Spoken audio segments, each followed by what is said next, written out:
ঢাকা চট্টগ্রাম রুটের পরিচিত ট্রেন সোনার বাংলা এক্সপ্রেস যাওয়া আসার পথে সেটি কোথাও থামে না। এই পথ যেতে ট্রেনের সময় লাগে 4 ঘন্টা 55 মিনিট। বিরতিহীন হওয়ায় অন্য ট্রেনের চেয়েও ভাড়াও বেশি। 1 ডিসেম্বর ঢাকা থেকে ছেড়ে বিমানবন্দর স্টেশনে যাওয়ার পরই ইঞ্জিন বিকল হয়ে যায়। মেরামতের পর যাত্রী নিয়ে ওই দিন প্রায় 3 ঘন্টা পর ট্রেনটি গন্তব্যে পৌঁছায়। শুধু সোনার বাংলা নয়, একই দিন ঢাকা নোয়াখালী পথের আন্তনগর উপকূল এক্সপ্রেস কুমিল্লার রাজাপুরে যাত্রী নিয়ে বিকল হয়ে পড়ে। মেরামত করে ট্রেনটি বাড়তি সোয়া 3 ঘন্টা পর গন্তব্যে পৌঁছায়। এভাবে প্রায় প্রতিদিনই গুরুত্বপূর্ণ আন্তনগর, লোকাল, মেইল এবং মালবাহী ট্রেনের ইঞ্জিন চলন্ত অবস্থায় বিকল হচ্ছে। পরিসংখ্যান বলছে, গত ডিসেম্বর মাসে রেলের পূর্বাঞ্চলে 31টি যাত্রীবাহী ট্রেনের ইঞ্জিন চলন্ত অবস্থায় বিকল হয়। একই মাসে পূর্বাঞ্চলে মালবাহী আরও 7টি ট্রেন বিকল হয়। অন্যদিকে ডিসেম্বরে পশ্চিমাঞ্চলে 11টি যাত্রীবাহী ও 2টি মালবাহী ট্রেনের ইঞ্জিন চলন্ত অবস্থায় বিকল হয়। সব মিলিয়ে এক মাসে 51টি ট্রেন চলন্ত অবস্থায় বিকল হয়। ইঞ্জিন বিকল হওয়া এখন নিয়মে পরিণত হয়েছে।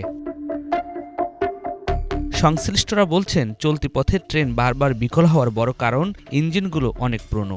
নতুন কেনা ইঞ্জিনও বিকল হচ্ছে।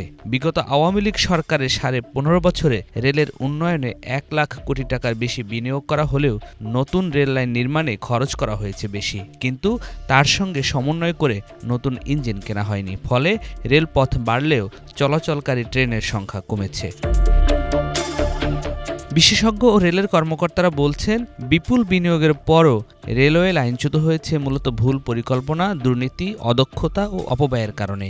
এর দায়বর্তায় মূলত ক্ষমতাচ্যুত আওয়ামী লীগ সরকারের সময় রেলমন্ত্রীর দায়িত্ব পালন করা নুরুল ইসলাম সুজন ও মুজিবুল হকের উপর। 2018 থেকে 2023 সাল পর্যন্ত রেলমন্ত্রীর দায়িত্বে ছিলেন নুরুল ইসলাম সুজন। তিনি মন্ত্রী হয়ে ঢাকা চট্টগ্রাম পথে বুলেট ট্রেন চালুর লক্ষ্যে 100 কোটি টাকা খরচ করে সম্ভাব্যতা যাচাই করেন, কিন্তু 96,000 কোটি টাকার খরচের প্রকল্পে কেউ অর্থায়ন করতে চায়নি। কোনো সমীক্ষা ছাড়াই অন্য অঞ্চলের ট্রেন বন্ধ করে নিজ নির্বাচনী এলাকা পঞ্চগড়ে 5টি আন্তনগর ট্রেন চালু করেন নুরুল ইসলাম।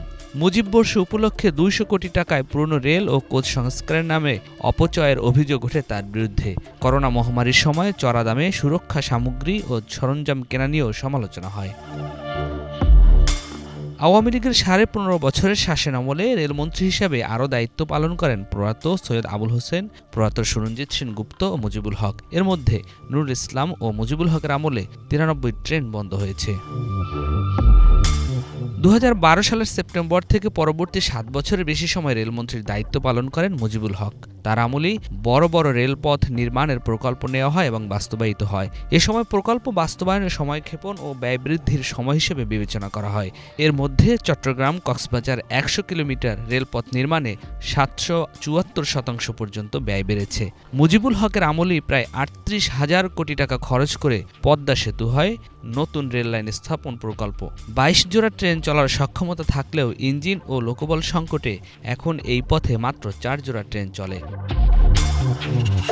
এর আগে প্রয়াত আবুল হোসেনের সময় 600 কোটি টাকায় ডেমু ট্রেন আমদানির পর তা 5 বছরও চলেনি। 5 আগস্ট ছাত্র জনতার অভ্যুত্থানে আওয়ামী লীগ সরকার পতনের পর থেকে মুজিবুল হক আত্মগোপনে রয়েছেন আর নুরুল ইসলাম কারাগারে, ফলে তাদের সাথে যোগাযোগ করা সম্ভব হয়নি।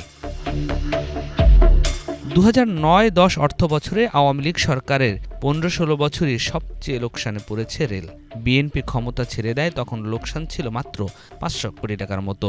সেনা শাসন শেষে আওয়ামী লীগ ক্ষমতা গ্রহণের সময় রেলের বার্ষিক লোকসান ছিল 651 কোটি টাকা। এরপরই নতুন রেল লাইন নির্মাণ সহ নানা প্রকল্পে বিপুল বিনিয়োগ করে সরকার। বাড়ানো হয় ভাড়া, তারপরও তাতে বাড়তে থাকে লোকসান। 2022-23 অর্থ বছরে রেলের আয় ছিল 1,783 কোটি টাকা, ব্যয় ছিল 3,307 কোটি টাকা, লোকসান 1,524 কোটি টাকা। আওয়ামী লীগের ক্ষমতা গ্রহণের সময়ের চেয়ে লোকসান বেড়েছে 800 কোটি টাকার বেশি, অর্থাৎ 1 টাকা আয় করতে রেলের 2 টাকা ব্যয় করতে হচ্ছে।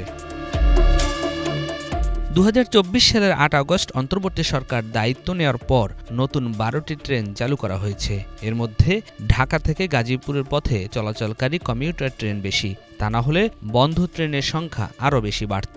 বর্তমানে থাকা 306টি ইঞ্জিনের মধ্যে 11টি দীর্ঘদিন ধরেই বিকল, সেগুলো আর মেরামত সম্ভব নয় বলে সূত্র জানিয়েছে।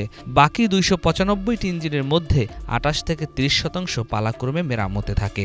কার্যত নিয়মিত ব্যবহারের জন্য পাওয়া যায় 200টির মতো ইঞ্জিন।